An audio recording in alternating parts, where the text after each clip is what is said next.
মন্ত্রী বখরক নরেন্দ্র মোদীনি আসামে সালো কিতিংনি হাগতর গনাংইনো সামংবতা ইয়াগনা হারকা কেন্দ্রীয় হাপাং ফাইতংনাই 2 অক্টোবর সালমারি জরা মহাত্মা গান্ধীনি আসামে সাল পালাইজাকনাই আবো হাইকেনো হাস্তেব সামংবতা ইয়াগ নাহারজাকা গবাংমা তাংশাল রাজখর আউলিনি গাঙ্গাল রোড বাই খবজাক রামকৃষ্ণ মন্দির স্বচ্ছ ভারত অভিযান খ্লাইজাখা আ পান্ডব ফাই মানজাক ফাইকে আগরতলা পুর নিগমনি মেয়র এবা এমএলএ দীপক মজুমদার 35 নং ওয়ার্ডনি কর্পোরেটর তুষার কান্তি ভট্টাচার্য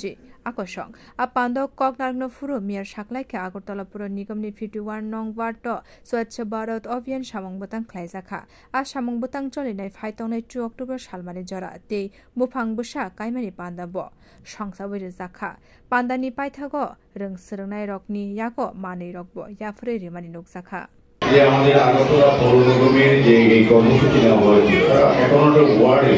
আমরা এই কর্মসূচি নিয়েছি বিভিন্নভাবে। এর উদ্দেশ্য হচ্ছে আমাদের যশস্বী প্রধানমন্ত্রীর জন্মদিন 17 সেপ্টেম্বরকে সামনে রেখে গান্ধীজির জন্মদিন 2 অক্টোবরকে এই পার্থিব সময়টা সেটাকে নিয়ে বিভিন্ন কর্মসূচি মানুষকে সচেতন করা, পরিবেশ সম্বন্ধে স্বচ্ছতা সম্বন্ধে, বৃক্ষরোপণ করে পরিবেশের ভারসাম্য রক্ষা করা এবং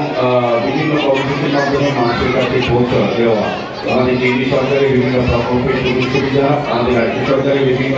প্রকল্পের বাস্তবায়ন এবং আমাদের পৌর নিগমের সমস্ত কাজগুলি মানুষের কাছে পৌঁছে দেওয়া, মানুষের কাছে সুফল নেওয়া দেওয়ার জন্য কিন্তু এই পার্থিব সেবাই কর্মসূচি নেওয়া হয়েছে। তো আমি তুষারবাবুকে ধন্যবাদ জানাই কারণ উনি কিছুটা আলোচনা রেখেছেন। আমরা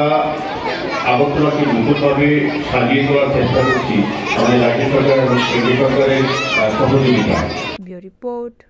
কখরাং।